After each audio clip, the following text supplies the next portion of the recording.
नमस्कार दोस्तों। Today we will discuss about the applications, that is the applications of first law of thermodynamics. Applications of first law of thermodynamics. Last time हमने ये discuss किया था कि जो first law of thermodynamics है वो ये कहता है कि the heat supplied to the system, कोई भी सिस्टम है उसको जो आप हीट सप्लाई करते हैं dq, it is used in two ways. A part of it is used to increase the internal energy and rest of it will be used in the form of work done.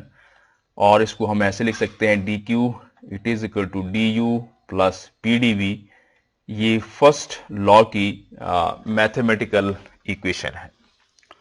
अब हम आज के lecture में इसकी applications जो है वो discuss करेंगे. Applications of the first law of thermodynamics. जो इसकी फर्स्ट एप्लीकेशन है, it is the general relation between Cp and Cb. Cp जो है वो specific heat at constant pressure, और जो Cb है it is the specific heat at constant volume. इसकी हम जो है वो बात करेंगे. सबसे पहले हम हीट कैपेसिटी की बात करते हैं कि हीट कैपेसिटी क्या चीज होती है. The ratio of heat absorb by material and corresponding change in its temperature is called as heat capacity. यदि हमारे पास कोई मटेरियल हो और उस मटेरियल को यदि हम हीट दें, उसको गर्म करें, तो जब हम उसको हीट देते हैं तो हम ये देखते हैं कि हीट देने के साथ उसका जो टेम्परेचर है वो टेम्परेचर जो है वो इंक्रीज होता है. जैसे जैसे आप किसी चीज को हीट देंगे तो हीट देने से वो चीज जो है वो गर्म होती जाती है, उसका जो टेम्परेचर है वो इंक्रीज होता जाता है. वो मटेरियल जो है वो उस हीट को एब्जॉर्ब करता है. तो कितनी आपने हीट दी और उसके कॉरस्पॉन्डिंग कितना टेम्परेचर में चेंज हुआ, इसकी जो रेशो है, इस रेशो को हम हीट कैपेसिटी कहते हैं. हीट कैपेसिटी का मतलब हुआ कि कितना आपने किसी मटेरियल को हीट दिया और उस हीट देने के कॉरस्पॉन्डिंग कितना उसके टेम्परेचर में चेंज हुआ. जैसे हम देखते हैं कि हमारे पास एक वुड है, कोई लकड़ी का टुकड़ा है, और कोई मेटल है, कोई आयरन का एक पीस है.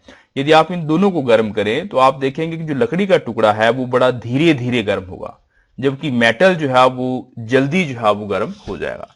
तो जो चीज धीरे धीरे गर्म होती है मींस उसकी हीट कैपेसिटी जो है वो ज्यादा है, वो ज्यादा हीट को एब्जॉर्ब करती है, या ज्यादा हीट चाहिए उसके टेम्परेचर को रेस करने के लिए. और दूसरी तरफ मेटल है, तो मेटल जो है उसकी हीट कैपेसिटी कम है, मतलब थोड़ी हीट देने पर ही गर्म हो जाता है. तो यहां से हम ये कंपैरिजन जो है वो कर सकते हैं. इसके बाद हम एक और टर्म डिफाइन करते हैं which is called as the specific heat capacity. जो specific heat capacity है that is defined corresponding to the per unit mass quantity of heat required to raise the temperature of unit mass of a material by 1 degree. कोई आपके पास material है, उसका आप temperature जो है वो रेज करना चाह रहे हैं, तो 1 डिग्री सेल्सियस से टेम्परेचर रेज करने के लिए जितनी हीट की जरूरत पड़ेगी that is called as the specific heat. या इसको हम ऐसे कह सकते हैं कि जो हीट कैपेसिटी है जो हमने ऊपर डिफाइन की है, उसको यदि हम मास से डिवाइड कर दें तो ये Q upon delta T divide by M, तो ये हो गया Q upon M into delta T. This is the expression for specific heat.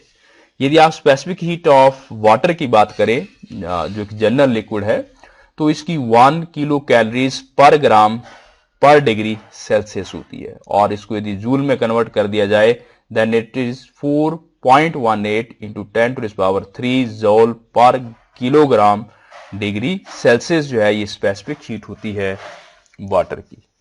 यदि हम गैसेस की बात करें तो गैसेस के केस में, क्योंकि गैसेस जो है वो एक्सपैंड करती हैं, और गैसेस एक्सपैंड करती हैं तो वहां पे जो प्रेशर और वॉल्यूम दो पैरामीटर्स हैं जो चेंज हो सकते हैं. यदि आप प्रेशर को इंक्रीज कर रहे हैं तो वॉल्यूम जो है उसका कम होता जाएगा, और उसी तरह से यदि आप टेम्परेचर को इंक्रीज कर रहे हैं तो उसका वॉल्यूम जो है वो चेंज होगा.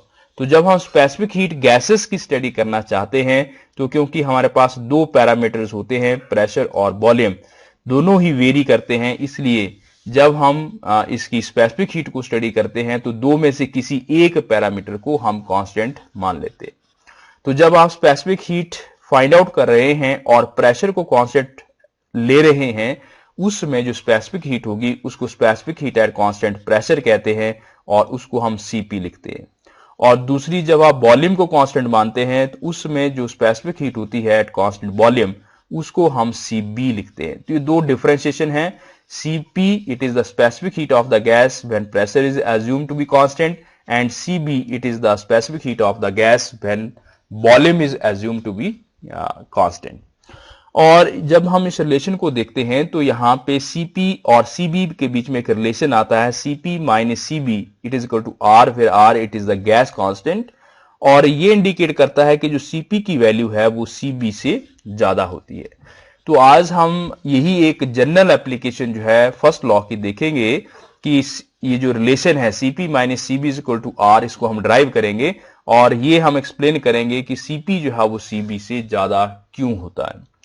तो इस रिलेशन को ड्राइव करने के लिए हम यहां से बात करते हैं, हमें ये प्रूफ करना है कि जो Cp माइनस सीबी है वो R के बराबर है, ये रिलेशन है। We will start from the first law of thermodynamics. मान लीजिए हमारे पास ये एक सिस्टम है और इस सिस्टम में हम एक मोल गैस जो है वो ले लेते हैं। ये पिस्टन है, फ्रिक्शनलेस है, मूवेबल है, it can move either in the upward direction during expansion और it can move in the downward direction during compression. Then according to the first law of thermodynamics, the heat supplied to the system, that is the dq, it is equal to du plus dw. और ये जो dw है इसको हम ऐसे लिख सकते हैं p plus p into dv, तो dq is equal to du plus pdv मान लेते हैं। This is question number 1। अब मैंने ये डिस्कस किया था कि जो इंटरनल एनर्जी होती है it is the sum of kinetic energy, जो इंटरनल एनर्जी है it is the sum of kinetic energy plus potential energy. और ये जो दोनों चीजें हैं इसमें जो u है इंटरनल एनर्जी है, ये फंक्शन होता है टेम्परेचर का और वॉल्यूम का। टेम्परेचर और वॉल्यूम के ऊपर जो है डिपेंड करता है। यदि टेम्परेचर इंक्रीज करेगा तो इंटरनल एनर्जी जो है वो इंक्रीज करेगी, क्योंकि u जो है वो t और b का फंक्शन है, दो पैरामीटर्स के ऊपर डिपेंड करता है t और b के ऊपर। यदि हम u का डिफरेंशिएशन लें du, तो यहां पे क्योंकि ये दो पैरामीटर के ऊपर डिपेंड करता है इसलिए पार्शियल डिफरेंशिएशन लेंगे। पहले हम t से लिखेंगे curly u by T, means derivative of u with respect to t, और b को हम क्या मान रहे हैं कांस्टेंट, और यहां पे आ जाएगा dt। और दूसरी टर्म होगी जो u का डिफरेंशिएशन होगा b के साथ, और यहां पे हम t को कांस्टेंट मान रहे हैं, और ये b क्योंकि u जो है वो दो पैरामीटर्स के ऊपर डिपेंड करता है इसलिए इसका डिफरेंशिएशन लें तो इसको हम इस तरीके से लिखेंगे। ये जो हमने du निकाला है this is putting in equation 1, equation 1 में हम पुट कर देते हैं, तो यहां हो जाएगा dq और du की जगह पे हमने ये वाला एक्सप्रेशन पुट कर दिया प्लस pdv। अब इसको हम रीअरेंज करके लिखते हैं। ये फर्स्ट वाली जो पैरामीटर है इसको हमने अलग लिखा और ये p जो है इसके साथ ऐड कर दिया, p plus du by dt, dv यहां और dv यहां कॉमन था उसको हमने बाहर लिख लिया। And suppose this is equation number 2। यदि वॉल्यूम कांस्टेंट होगा, when the volume is constant, v constant होने का मतलब dv जो है it should be equal to 0। तो जो फर्स्ट लॉ है कि मैथमेटिकल इक्वेशन है इक्वेशन नंबर 1, यदि हम वहां पे इस कंडीशन को अप्लाई करें तो ये होगा dq it is equal to du plus pdv, और क्योंकि dv 0 है इसलिए ये वाली टर्म जो है वो 0 हो जाएगी, तो dq जो है वो du के बराबर हो जाएगी। और यदि आप cb की वैल्यू निकालते हैं, क्योंकि वो होता है dq upon dt, dq upon dt, या मैंने क्या कहा था specific heat it is heat supplied upon change in temperature, और we can write it as dq upon dt। तो ये जो dq है क्योंकि du के बराबर होता है तो उसको हम ऐसे भी लिख सकते हैं du बाय dt b या dq by dt b। Now यदि हम इक्वेशन नंबर 2 को यूज करें तो जो सेकंड वाली इक्वेशन है उस इक्वेशन में ये जो टर्म है यहां पे this is the term of c dq by dt, इसको हम जो है वो cb लिख सकते हैं। तो इस इक्वेशन में सेकंड इक्वेशन में ये वाली जो टर्म है इसकी जगह मैंने cb लिख दिया, और ये वाली टर्म जो है वो साथ में रह गई। और क्योंकि dq बाई dt था, ये सिर्फ dq है, तो इट मीन हम dt से डिवाइड करेंगे। जब dt से डिवाइड करेंगे तो ये dt और dt कैंसिल हो जाएगा, तो यहां पे ये रहेगा और यहां पे dv बाई dt आ जाएगा और ये du बाई dt जो है वो cb हो जाएगा और ये बाकी की टर्म रह गई, यहां dv बाई dt आ गया एट कांस्टेंट प्रेशर। अब हम इसको थोड़ा सा और सिंप्लीफाई करें, क्योंकि हम ये कह रहे हैं कि जो U है, इंटरनल एनर्जी है, वो तो T और B का फंक्शन है। यदि हम B को कांस्टेंट मान रहे हैं, हम ये मान रहे हैं कि B जो है वो कांस्टेंट है, तो जब B कांस्टेंट होगा तो जो U है it is the function of temperature only. इसका मतलब करली U बाई करली B, U जो है वो B के ऊपर डिपेंड नहीं करेगा, क्योंकि B कांस्टेंट है, तो इसका derivative it should be equal to 0। तो जो इक्वेशन नंबर 2 अभी हमने मानी थी, उस इक्वेशन में यहां पर ये करली बी करली यू बाय करली बी, ये टर्म जो है ये 0 हो जाएगी। जब ये 0 हो जाएगी तो यहां पे रहेगा ये सी बी और यहां पे रह गया P और साथ में ये, और इस सी बी को दूसरी तरफ ले गए तो यहां पे आ गया C P minus C B, it is equal to P into curly B by curly T. अब हम ये कहते हैं कि जो आइडियल गैस इक्वेशन होती है उसको हम ऐसे लिखते हैं, it is PV equal to RT। यदि इसको हम डिफरेंशिएट करें विद रिस्पेक्ट टू T तो ये P हो जाएगा, P हम यहाँ पे B का डिफरेंशिएशन ले रहे हैं, करली B बाय करली T।